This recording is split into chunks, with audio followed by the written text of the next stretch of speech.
स्वागत है आप सभी का नई कहानी में। मेरा नाम प्रीति है। मैं नहीं जानती थी कि अपनी पसंद की शादी करना इतनी बड़ी गलती होती है कि हम उसकी सज़ा सारी ज़िंदगी भुगतते हैं। मैं तो अपनी ज़िंदगी में खुश रहना चाहती थी। लव मैरिज सक्सेसफुल हो जाने से मैं अपने आप को बहुत भाग्य वाली समझती थी, लेकिन मैं नहीं जानती थी कि मेरी यही पसंद की शादी मेरी ज़िंदगी में एक बहुत बड़ा तूफ़ान लाने वाली थी। उस समय मेरी उम्र 22 साल थी और मैं कॉलेज में पढ़ा करती थी जब एक लड़का मुझे बहुत पसंद आ गया था। वो मेरे कॉलेज में नहीं पढ़ता था, बल्कि हम दोनों एक ही बस से ट्रैवल करते थे। मैं अपने कॉलेज के रास्ते पर उतर जाती थी। उस लड़के का ऑफिस आगे था, इसलिए वो बस में ही खड़ा रह जाता था। इस तरह हम दोनों की हर रोज़ मुलाकात होती थी। हम दोनों एक दूसरे से बस में ही मिलते थे। वो लड़का बहुत ज़्यादा हैंडसम था। उसकी अपनी गाड़ी नहीं थी, इसलिए वो बस में ही ट्रैवल करता था और मेरे पास भी कोई सवारी नहीं होती थी। यही वजह थी कि मैं बस से ही कॉलेज जाती थी और बस से ही कॉलेज से घर वापस आती थी। वो लड़का हर बार मुझे सुबह के समय ही मिला करता था, क्योंकि हम दोनों की टाइमिंग एक ही होती थी। पहले तो हम दोनों बस स्टॉप पर खड़े होकर बस के आने का इंतज़ार किया करते थे और फिर जब बस आ जाती थी तो एक साथ बस में सवार हो जाते थे। कभी कभी मैं जल्दी ही बस स्टॉप पर बस का इंतज़ार करने के लिए खड़ी होती थी। जब वो लड़का आता था और मुझसे कहता था कि अभी तक बस नहीं आई है क्या, मुझे कभी कभी उसकी बात का जवाब देना पड़ जाता था और इसी तरह धीरे धीरे हम दोनों की बातचीत शुरू हो गई थी। बस में भी हम दोनों सारे रास्ते बात करते हुए जाते थे और फिर एक दिन ऐसा हुआ कि हम दोनों ने एक दूसरे के मोबाइल नंबर शेयर कर लिए थे और फिर जब हम दोनों की कॉल पर बात होने लगी तो हमने एक दूसरे के बारे में सब कुछ एक दूसरे के साथ शेयर किया था। हमें एक दूसरे की फैमिली के बारे में भी अच्छी तरह से पता चल गया था। मेरी तो बहुत बड़ी फैमिली थी, क्योंकि मैं एक जॉइंट फैमिली में रहने वाली लड़की थी। हमारे घर में मेरे दादा दादी, मेरे बड़े ताऊ जी और उनकी फैमिली और मेरे चाचा की पूरी फैमिली और हमारी फैमिली, हम सब लोग एक साथ मिलकर रहा करते थे। हमारा घर भी बहुत बड़ा था। भगवान की कृपा से हम लोगों के पास किसी तरह की कमी नहीं थी। मैं बीएससी कर रही थी। मेरे घर वालों ने सोच लिया था कि जब मेरी बीएससी कंप्लीट हो जाएगी तो वो लोग मेरी शादी कर देंगे, क्योंकि मेरे घर में अब शादी का नंबर सिर्फ मेरा ही था। मेरे 2 बड़े भाई बहन की शादी हो चुकी थी। मेरे बाद मेरी एक छोटी बहन रह जानी थी। मेरे घर वालों को मेरी पढ़ाई पूरी करने की बहुत जल्दी हो रही थी। वो लोग चाहते थे कि कल के होते आज ही मेरी शादी कर दें, क्योंकि मेरा रिश्ता पहले ही फिक्स था। मगर जिस लड़के से मेरी शादी होने वाली थी, मैं उसको कोई ख़ास पसंद नहीं करती थी, लेकिन अपने घर वालों की मर्ज़ी के खिलाफ़ भी तो नहीं जा सकती थी। ऐसा भी नहीं था कि मैं किसी लड़के को पसंद करती थी। मेरे घर वालों ने मेरी मर्ज़ी पूछी थी, मगर मैं उस वक्त किसी को पसंद ही नहीं करती थी। इसलिए मैंने उनसे कहा था कि आप लोग मेरे लिए बेहतर ही फैसला करेंगे। मैं आप लोगों की खुशी में ही खुश हूँ। मेरे घर वाले मुझ पर बहुत प्राउड फील करते थे। मेरी बड़ी बहन की शादी भी अरेंज मैरिज ही हुई थी, जबकि भैया की शादी लव मैरिज हुई थी। मेरे दोनों भाई बहन अपनी अपनी शादीशुदा ज़िंदगी में बहुत खुश थे। मैं भी उन लोगों को देख देख कर खुश होती थी और चाहती थी कि मेरी शादी जल्द से जल्द हो जाए। लेकिन जिस दिन से मेरी मुलाकात रोहित से हुई थी, मैं उसे पसंद करने लगी थी। रोहित बहुत अच्छा लड़का था और अच्छी कंपनी में नौकरी करता था। अब मैं मन ही मन अफसोस करती थी कि मेरा रिश्ता इतनी जल्दी फिक्स कैसे हो गया, जबकि मुझे तो अब रोहित पसंद आने लगा था। कुछ दिन तक तो हम लोगों ने एक दूसरे के साथ फ्रेंड बनकर ही बात की थी। हम दोनों एक दूसरे के बहुत अच्छे दोस्त बन गए थे और एक दूसरे के साथ अपना हर सुख दुख बांटने लगे थे। रोहित की फैमिली में उसकी सिर्फ एक शादीशुदा बहन थी और एक छोटा भाई था जो कि हॉस्टल में पढ़ता था। वैसे तो वो जवान था, अभी उसकी पढ़ाई पूरी नहीं हुई थी।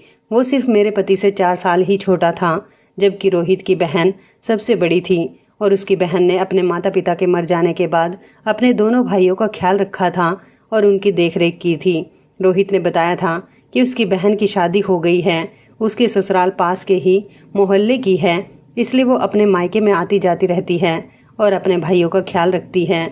मुझे रोहित की बहन के बारे में सुनकर बहुत खुशी हुई थी कि बहनें होती ही ऐसी हैं जिनको शादी हो जाने के बाद भी अपने भाइयों की फिक्र लगी रहती है। एक दिन रोहित ने मुझे बातों ही बातों में प्रपोज कर दिया था। हम दोनों रोज़ एक दूसरे का बस स्टॉप पर इंतज़ार करने लगे थे, क्योंकि अब हम दोनों एक दूसरे के बिना रह ही नहीं सकते थे। पहले तो मैं कभी कभी कॉलेज जाती थी, लेकिन अब रोहित की वजह से मैं हर रोज़ कॉलेज जाया करती थी, क्योंकि घर से निकलने पर मेरी रोहित से मुलाकात भी हो जाती थी और बस के अंदर हम दोनों काफ़ी देर तक एक दूसरे के साथ बातचीत भी कर लिया करते थे। मेरा कमरा बिल्कुल अलग था। मैं अपने कमरे में अकेले ही सोती थी, इसलिए मैं रोहित के साथ सारी सारी रात बातें करती थी। रोहित भी अपने घर में अकेला होता था। उसने मुझे बताया था कि उसकी बहन उसके लिए रिश्ता तलाश कर रही है। मैंने अभी तक ये बात रोहित को नहीं बताई थी कि मेरा पहले से ही रिश्ता तय है और मेरी पढ़ाई पूरी होते ही मेरे घर वाले मेरी शादी कर देंगे। हम दोनों को एक दूसरे के साथ बातचीत करते हुए 6 महीने गुजर गए थे। जब एक दिन रोहित ने मुझे बताया था कि उसकी बहन उसके लिए लड़कियां देख रही हैं, तो मुझसे रहा नहीं गया और मैंने रोहित को अपनी सच्चाई बता दी थी कि मेरा रिश्ता लगा हुआ है। मेरी बात सुनकर रोहित बहुत शॉक्ड हुआ था और वो मेरी इस बात से नाराज़ भी था कि मैंने उसे ये सब पहले क्यों नहीं बताया। रोहित कह रहा था कि मैं अपनी बहन को तुम्हारे बारे में बताने वाला था। मेरी बहन तुम्हारे घर रिश्ता लेकर आती तो तुम्हारे घर वाले उसकी इंसल्ट कर देते और कहते कि हमारी बेटी का रिश्ता तो पहले ही लगा हुआ है। अच्छा हुआ कि मैंने अपनी बहन को अभी भी इस बारे में नहीं बताया। अब तुम बताओ कि क्या करना है, तुम मुझसे प्यार करती हो या नहीं। रोहित का सवाल सुनकर मैं कंफ्यूज हो गई थी।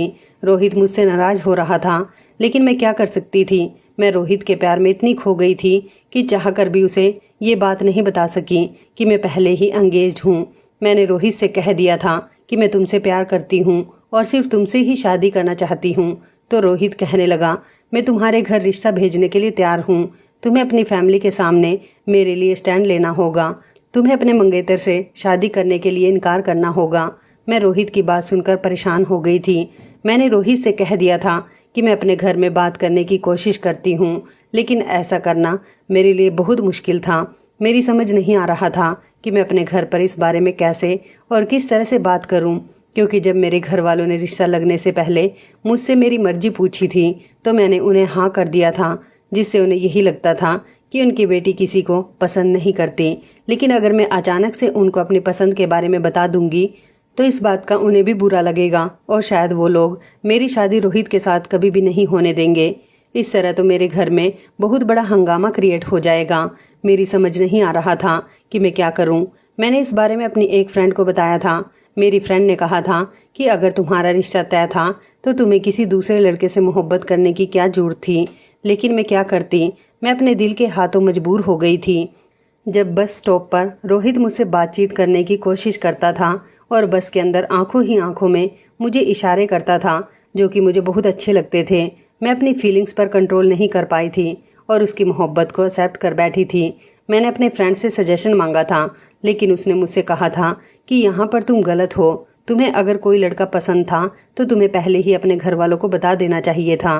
लेकिन मेरा रिश्ता तो पिछले 1 साल से लगा हुआ है और मुझे रोहित अभी 6 महीने पहले ही पसंद आया था। अब मेरी समझ नहीं आ रहा था कि मुझे क्या करना चाहिए और क्या नहीं। मैंने इस बारे में जब रोहित से बात की कि मैं अपनी फैमिली से बात करने के लिए हिम्मत नहीं जुटा पा रही हूँ, तो रोहित कहने लगा कि इस तरह हम दोनों एक दूसरे से दूर हो जाएंगे। ये तुम्हारी लापरवाही का नतीजा है कि तुमने मुझे इस बारे में पहले नहीं बताया। अगर तुम मुझे इस बारे में पहले बता देती तो मैं तुम्हारे घर वालों से खुद आकर बात करता। मैंने रोहित से कहा कि इसमें कौन सी बड़ी बात है, तुम मेरे घर वालों से आकर अभी भी बात कर सकते हो। रोहित कहने लगा, इस तरह बात बिगड़ सकती है। अगर तुम्हारे घर वालों ने मेरे सामने तुम्हें डांटा या फिर तुम्हें मुझसे अलग करने की कोशिश की तो मैं तुम्हारे घर वालों के सामने ही तुम्हें उठाकर ले आऊँगा और तुमसे शादी कर लूँगा। मैंने कहा, रोहित, जिस लड़के के साथ मेरा रिश्ता लगा हुआ है मैं उसे पसंद नहीं करती। मैं सिर्फ और सिर्फ तुम्हें पसंद करती हूँ। तुम कुछ भी करो, मुझे सिर्फ तुमसे शादी करनी है। रोहित कहने लगा, अगर ऐसी ही बात है तो मैं कल ही तुम्हारे घर पर आ रहा हूँ और हम दोनों कल ही शादी करेंगे। रोहित अब मेरे घर आकर क्या करने वाला था ये तो मुझे भी नहीं पता था, लेकिन मैं अगले दिन का बेसब्री से इंतजार कर रही थी। अगले दिन रोहित हमारे घर पर आया और उसने आकर मेरे पापा और मेरे ताऊ जी से हम दोनों के रिश्ते के बारे में बात की थी।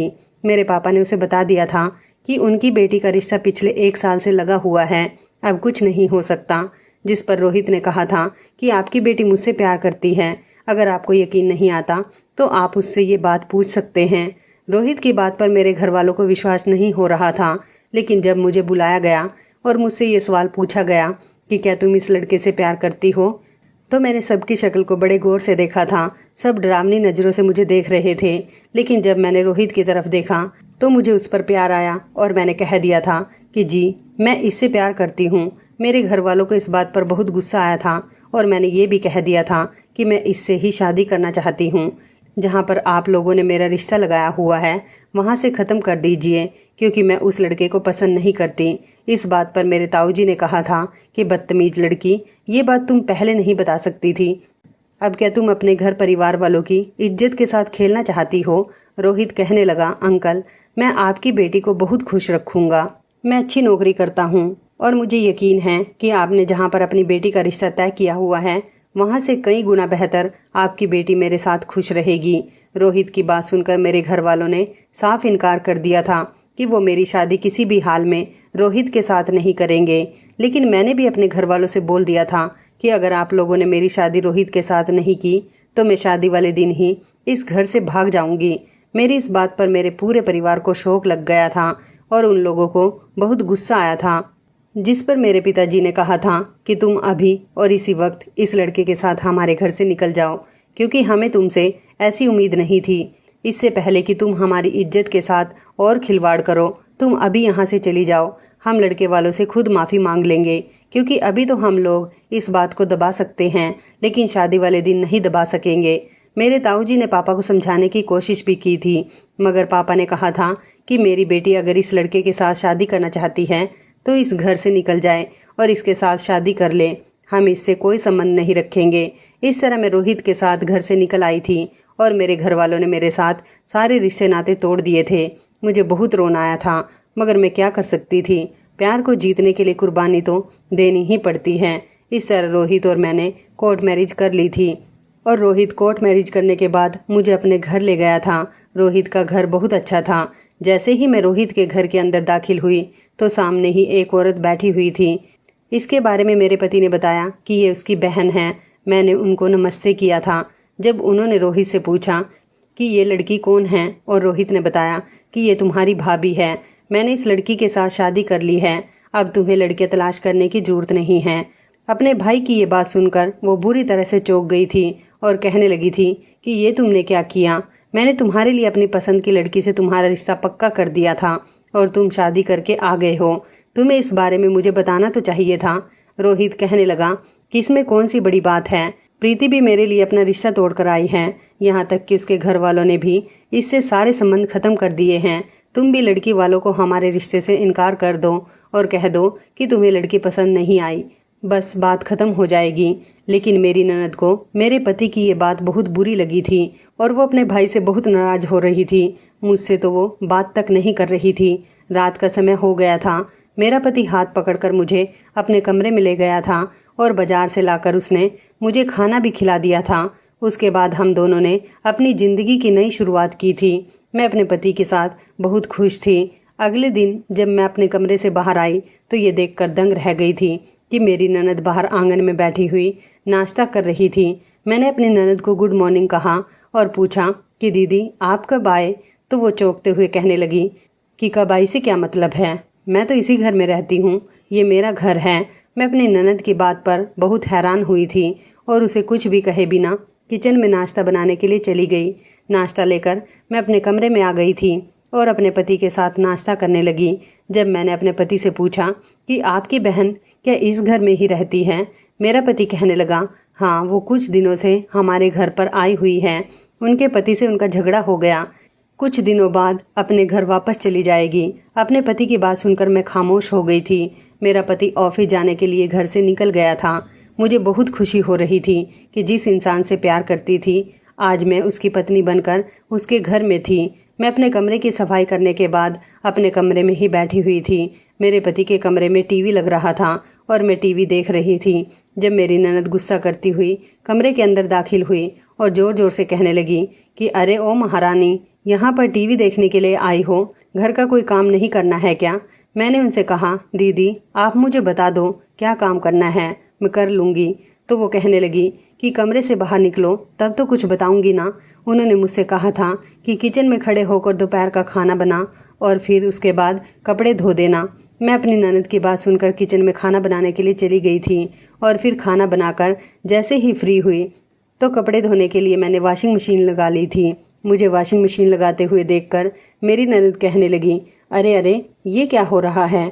मैंने कहा, दीदी मशीन लगा रही हूँ, कपड़े धोने हैं ना। तो कहने लगी कि ये मशीन तुम्हारे बाप की नहीं है जो तुम इस मशीन में कपड़े धोओगी, ये मशीन मेरी माँ की है, तुम हाथ से कपड़े धो। वैसे भी वॉशिंग मशीन चलाने से लाइट का बिल ज़्यादा आता है। अपनी ननद की बात पर मैंने कहा था कि दीदी आप कौन से इस घर में रहती हो या फिर लाइट का बिल आप देती हो जो आपको लाइट के बिल की फिक्र हो रही है। अब इस घर की जो भी चीज़ है वो मेरी हो गई है क्योंकि मैं इस घर की बहू हूँ और लाइट का बिल मेरा पति देता है, इसलिए आपको इस मामले में बोलने की जरूरत नहीं है। मेरी बात सुनकर मेरी ननद को बहुत गुस्सा आ गया था। वो बड़ी ही चालाक औरत थी, मुझसे बहुत ज़्यादा लड़ी थी। मैंने सोच लिया था कि जैसे ही मेरा पति घर आएगा मैं उसे अपनी ननद के बारे में बता दूंगी कि सारा दिन उसने मुझे कितना तंग किया है। मैं अपने पति के घर आने का इंतज़ार कर रही थी, लेकिन इससे पहले मैं नए कपड़े पहनकर अच्छे से तैयार होने लगी थी। मेरा पति किस समय घर के अंदर आया मुझे कुछ पता ही नहीं चला था, लेकिन मुझे बाहर से ज़ोर ज़ोर से अपनी ननद के रोने की आवाज़ आ रही थी। मैं जैसे ही दौड़ती हुई अपनी ननद के करीब गई तो मेरी ननद ढेर सारे गंदे कपड़े इकट्ठे करके धो रही थी और रो रो कर मेरे पति को बता रही थी कि तुम्हारी पत्नी ने मुझे ढेर सारे कपड़े धोने के लिए दिए हैं। मैंने तुम्हारी पत्नी से कहा भी था कि मैं कपड़े धो दूंगी, लेकिन मैं वॉशिंग मशीन लगा लेती हूँ। तो तुम्हारी पत्नी कहने लगी कि लाइट का बिल ज़्यादा आता है और ये बिल तुम्हारा बाप नहीं बल्कि मेरा पति देगा, इसलिए सारे कपड़े हाथ से धोकर डाल दो। मेरा पति मेरी ननद से कह रहा था कि नहीं दीदी, प्रीति ऐसी नहीं है, वो ऐसा कर ही नहीं सकती। मेरी ननद रोते हुए कहने लगी, अभी शादी का 1 दिन ही हुआ है तो तुम उसके दीवाने हो गए हो और इस लड़की ने आज ही तुम्हारे पीछे मेरे साथ इतने अत्याचार किए हैं, मेरे साथ बदतमीजी की है, तो आगे चलकर वो ना जाने क्या क्या करेगी। मेरा पति थका हारा ऑफिस से आया था और अपनी बहन की बातें सुनकर बहुत ज़्यादा परेशान हो गया था। वो मेरी तरफ देखकर कह रहा था, क्या जो दीदी कह रही है वो सब सच है। मैंने रोहित से कहा, रोहित तुम्हारी दीदी झूठ बोल रही है, बल्कि इन्होंने मुझे कपड़े धोने के लिए कहा था और जब मैं वॉशिंग मशीन लगाने लगी तो इन्होंने यही सारी बातें मुझसे कही थी जो ये मेरा नाम लेकर तुम्हें बता रही हैं। मेरे पति हम दोनों को डांटने लगे और कहने लगे कि खामोश हो जाओ तुम दोनों और मुझे खाना दे दो, मुझे भूख लग रही है। मैं अपने पति के लिए खाना लेकर आ गई थी, मगर मैं अपने पति से नाराज़ थी कि अभी हमारी शादी को 24 घंटे भी नहीं हुए थे कि इस घर में हंगामा होना शुरू हो गया था। मेरी ज़िंदगी अब इसी तरह से गुजरनी शुरू हो गई थी। मेरी ननद अब हर रोज़ मेरे साथ कोई ना कोई ऐसी हरकत ज़रूर करती थी जिससे वो मुझे बुरी लगने लगी थी। मेरी शादी को धीरे धीरे 1 महीना हो गया था और हर रोज़ मेरा और मेरी ननद के बीच झगड़ा किसी न किसी बात पर ज़रूर होता था। मैं अपने पति से कहती थी कि दीदी किस दिन हमारे घर से जाने वाली है।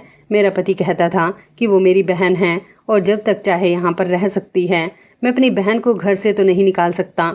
और इधर मेरी ननद थी कि मेरे और मेरे पति के बीच में दरार पैदा करने की कोशिश कर रही थी। कुछ ही दिन गुजरे थे कि मुझे पता चला कि मैं माँ बनने वाली हूँ, जिसकी खुशी मेरे पति को बहुत हुई थी, मगर मैं ये नहीं जानती थी कि ये खुशी मेरे पति के लिए सिर्फ कुछ ही दिनों की है। मेरे पति जब सुबह के समय ऑफिस जाने के लिए घर से निकला और बस स्टॉप की तरफ जा रहा था, तब अचानक एक तेज़ रफ्तार गाड़ी ने उसको कुचल दिया और इस तरह मेरे पति की मौके पर ही मौत हो गई थी। अपने पति की मौत की खबर सुनकर मैं बहुत ज़्यादा सदमे में आ गई थी और तड़प तड़प कर रो रही थी। मेरे पति की मौत हो चुकी थी और मुझे विश्वास नहीं हो रहा था कि मेरा पति मुझे इस दुनिया से छोड़कर चला गया, जबकि मैं उसके बच्चे की माँ बनने वाली थी। मेरे पति की मौत पर उसका छोटा भाई भी हॉस्टल से अपनी पढ़ाई छोड़कर घर आ गया था। मेरा तो रो रो कर बुरा हाल था, जबकि मेरी ननद का भी हाल कुछ ऐसा ही था, क्योंकि वो भी अपने भाई से बहुत प्यार करती थी। मुझे समझ नहीं आ रहा था कि अब मेरे साथ क्या होगा। मेरी ननद पहले ही मेरी खुशियों की दुश्मन बनी हुई थी। जब भी वो मुझे मेरे पति के साथ देखती थी तो उसे अच्छा नहीं लगता था। मैं उसकी ये वजह भी अच्छी तरह से जानती थी, क्योंकि वो शुरू से ही अपने भाई की शादी अपनी पसंद की लड़की के साथ करवाना चाहती थी और उसके भाई ने अपनी मर्जी के मुताबिक मुझसे शादी कर ली थी। अपनी बहन को बताया तक नहीं था, जिसका गुस्सा मेरी ननद को आज तक है और वो अपना सारा गुस्सा मुझ पर निकालती थी। मेरे पति के सामने तो सीधी बन जाती थी। अब फिलहाल मेरा पति इस दुनिया को छोड़कर जा चुका था। मेरी समझ नहीं आ रहा था कि मैं कहाँ जाऊँ, क्योंकि मेरे मायके वालों ने भी मुझसे सारे संबंध खत्म कर दिए थे। मैं अपने पति की विधवा बनकर अपने ससुराल में ज़िंदगी गुजार रही थी और मेरी ननद थी कि हर दिन मुझे परेशान करने के लिए कोई कसर नहीं छोड़ती थी। मेरा देवर भी हम लोगों के साथ ही रह रहा था। उसने कहा था कि मैं अब हॉस्टल नहीं जाऊंगा, चाहे भले ही मेरी पढ़ाई रुक जाए, क्योंकि अब घर में आप दोनों अकेली रह गई हो और भैया के बाद आप दोनों का ख्याल रखना मेरी जिम्मेदारी है। मेरा देवर बहुत अच्छा था और हमेशा वो मुझसे हमदर्दी रखता था। मेरे घर में सबको ये बात पता थी कि मैं प्रेग्नेंट हूँ। पति के मर जाने के बाद मैं बहुत कमज़ोर हो गई थी, इसलिए डॉक्टर ने मुझे ज़्यादा से ज़्यादा आराम बताया था। मेरा देवर ये बात अच्छी तरह से जानता था। वो सुबह को अपने दोस्तों के साथ घूमने फिरने के लिए घर से निकल जाता था और शाम के टाइम पर घर आता तो मुझे काम करता हुआ देखता था। एक दिन उसने मेरी ननद से कहा कि दीदी, आपको भाभी से घर का काम नहीं करवाना चाहिए। आप जानती हो कि भाभी की कंडीशन कैसी है। इस बात पर मेरी ननद ने मेरे देवर को बहुत डांट लगाई थी, क्योंकि वो सबसे छोटा था और मेरी ननद मेरे पति से तो थोड़ा दबती भी थी। मगर मेरे देवर को उसने मेरी इस छोटी सी बात पर इतनी डांट लगाई थी कि वो बेचारा खामोश हो गया था। मेरी ननद ने कहा था कि तुम्हें घर के मामले में बोलने की जरूरत नहीं है। तुम जानते हो कि ये लड़की तुम्हारे भाई के साथ भाग कर आई थी और इसने तुम्हारे भाई की ज़िंदगी को ख़राब कर दिया था। सारा सारा दिन उसे परेशान करती रहती थी, उसका खूब पैसा उड़ाती थी। तुम्हारा भाई इससे तंग आ चुका था, तभी तो बेचारा मेरा भाई इस दुनिया से इतनी जल्दी चला गया। तुम क्या जानो कि ये कैसी है, और तुम हो कि इसकी तरफदारी करने लग गए हो।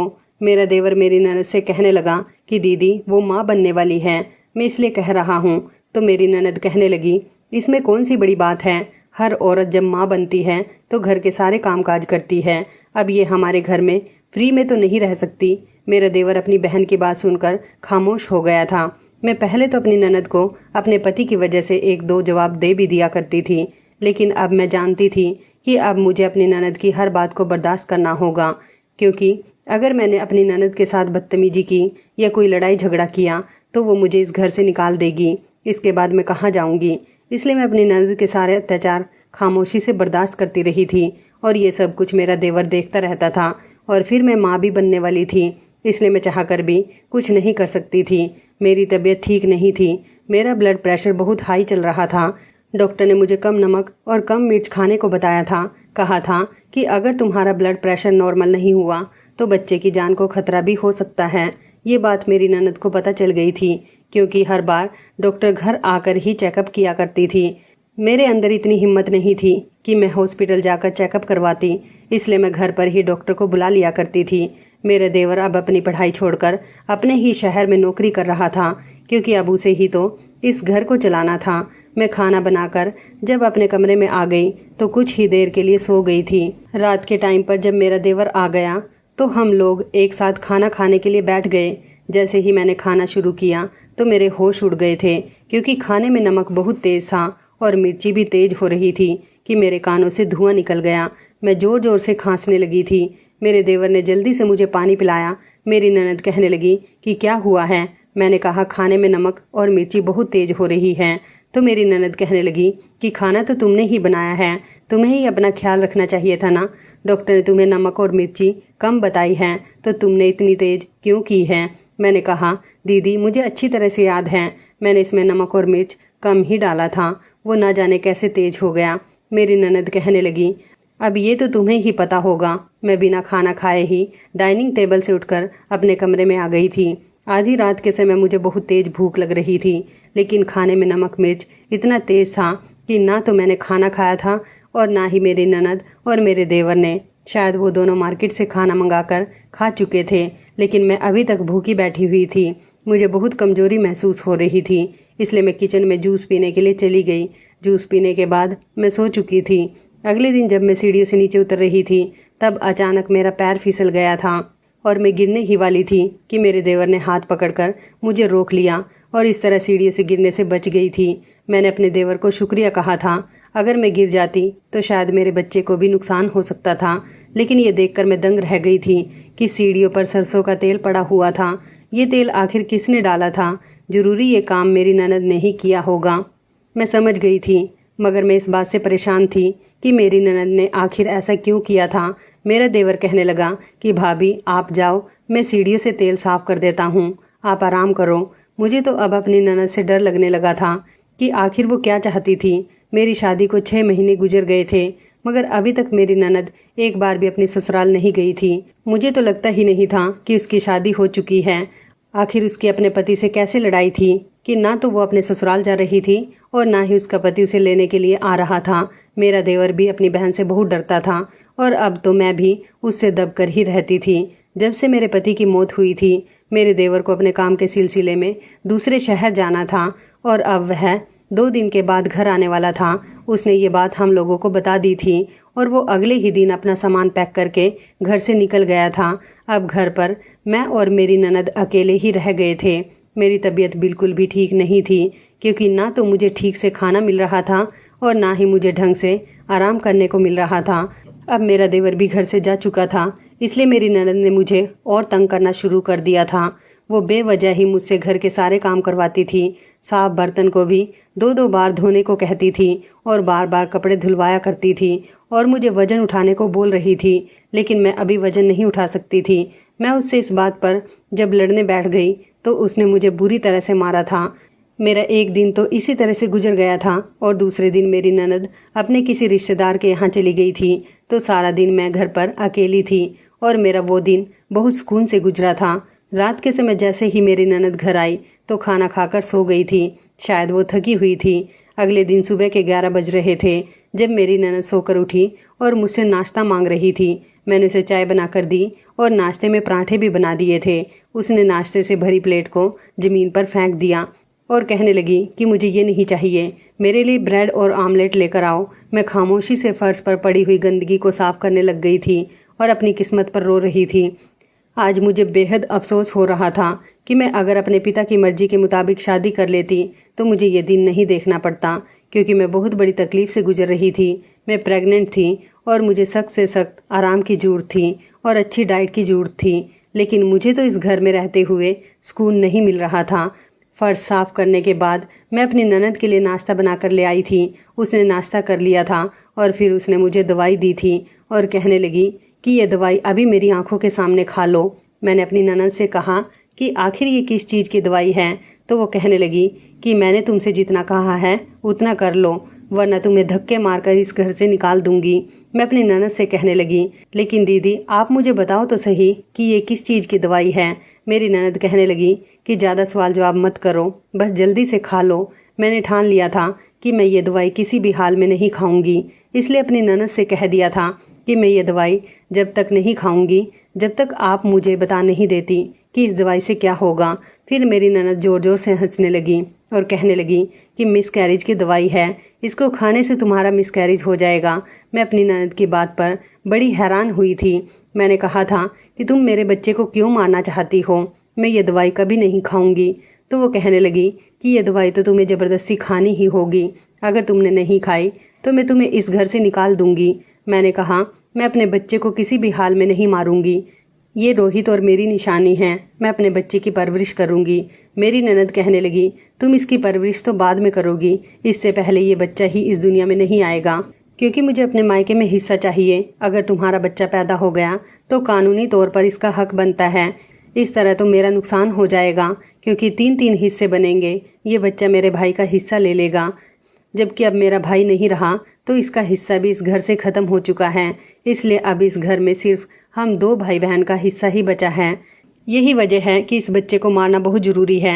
अपनी ननद की चालाकी और शैतानी दिमाग के बारे में सोच सोच कर मुझे हैरानी हो रही थी। मैंने अपनी ननद से कहा कि तुम कितनी घटिया औरत हो, तुम्हें शर्म नहीं आती अपने भाई और उसके बच्चे के बारे में ऐसा कहते हुए। तुम इस घर में शादी होने के बावजूद भी रह रही हो और अब चाहती हो कि इस घर में तुम्हें हिस्सा भी मिल जाए। मेरी ननद कहने लगी हाँ ये मेरा घर है, इसलिए मैं यहीं पर रहूँगी। मैंने कहा तुम जाओ यहाँ से, ये मेरा घर है, तुम्हारा घर तुम्हारा ससुराल है। मेरी ननद कहने लगी अब तू जुबान लड़ाएगी। मेरी ननद ने मेरे मुंह पर एक ज़ोरदार थप्पड़ मार दिया था, जिसकी वजह से मैं ज़मीन पर गिर गई थी और बुरी तरह से रोने लगी थी। मेरी ननद ने मेरे बाल पकड़ लिए और मुझे घसीटते हुए दरवाजे तक ले आई थी। कहने लगी अगर दवाई खानी है तो इस घर में रहना होगा, वरना तेरी घर में कोई जगह नहीं है, तू यहाँ से निकल जा। मैं अपनी ननद के आगे गिड़गिड़ा रही थी और कह रही थी कि दीदी प्लीज़ मेरे साथ ऐसा मत करो।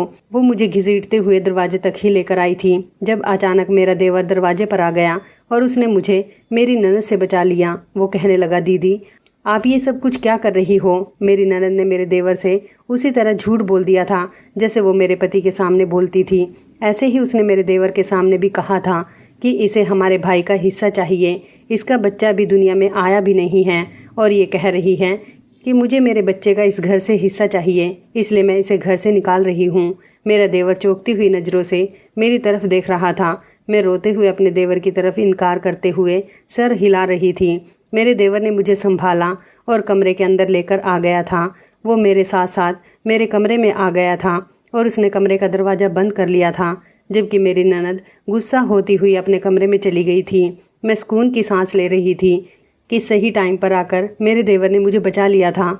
मेरा देवर मुझसे कहने लगा, भाभी क्या सच में आपको इस घर में भैया का हिस्सा चाहिए? तो मैंने उसे कहा, नहीं रोहन, मुझे इस घर में कोई हिस्सा नहीं चाहिए, बल्कि मैं तो इस घर में रहना चाहती हूँ। तुम्हारे भाई से जब मैंने शादी की थी तो मेरे घर वालों ने मुझसे सारे संबंध ख़त्म कर दिए थे, इसलिए मेरे पास कोई ठिकाना नहीं है। मुझे इस घर में रहने के लिए सिर्फ जगह चाहिए। मैं तो इस घर में अपने पति की विधवा बनकर रहना चाहती हूँ, सारी ज़िंदगी उसके और उसके बच्चे के नाम कर देना चाहती हूँ।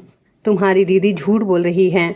मेरा देवर कहने लगा, भाभी मैं जानता हूँ कि दीदी झूठ बोल रही है, क्योंकि आपकी सच्चाई आपकी आंखों से पता लग रही है।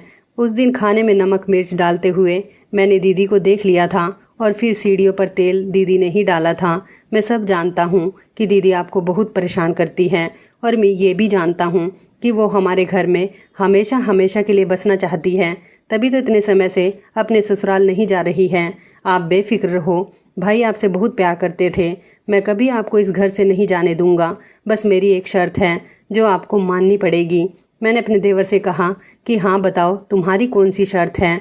उसने जो मुझे शर्त बताई उसे सुनकर तो मेरे पैरों तले से ज़मीन निकल गई थी। उसने मुझसे कहा था, भाभी मैं आपसे शादी करना चाहता हूँ, मैं आपको इस घर में जगह देना चाहता हूँ। कानूनी तौर पर आप इस घर में रह सकोगी, क्योंकि दीदी आपको घर से निकालने के लिए कुछ भी कर सकती है, लेकिन जब आप मेरी पत्नी बन जाओगी तो आपको इस घर से कोई नहीं निकाल सकता।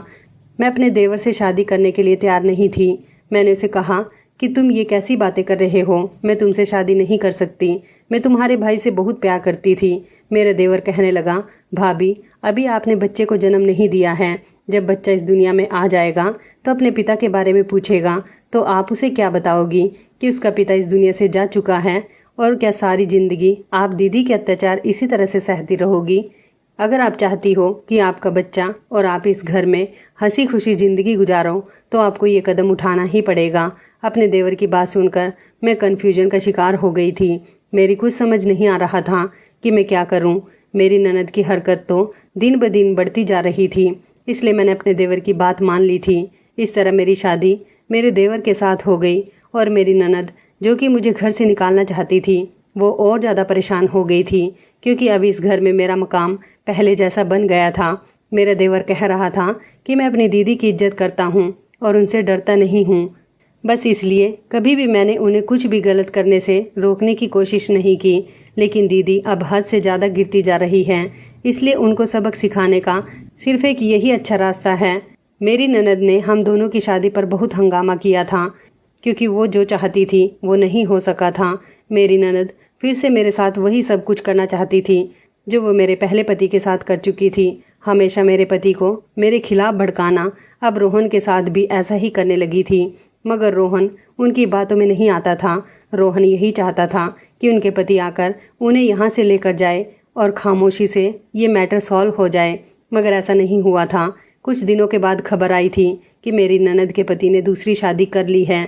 मेरी ननद ये बात सुनकर पागल सी हो गई थी, क्योंकि वो इतने समय से अपने ससुराल नहीं गई, इसलिए उसके पति ने दूसरी शादी कर ली। पति पत्नी के बीच लड़ाई झगड़े तो होते रहते हैं, जिन्हें बैठकर हमेशा सॉल्व कर लेना चाहिए। लेकिन मेरी ननद के अंदर आदत थी कि वो अपने पति से अपनी ही गलती पर लड़कर अपने मायके आ जाती थी और कई कई महीने यहाँ पर गुजार लेती थी।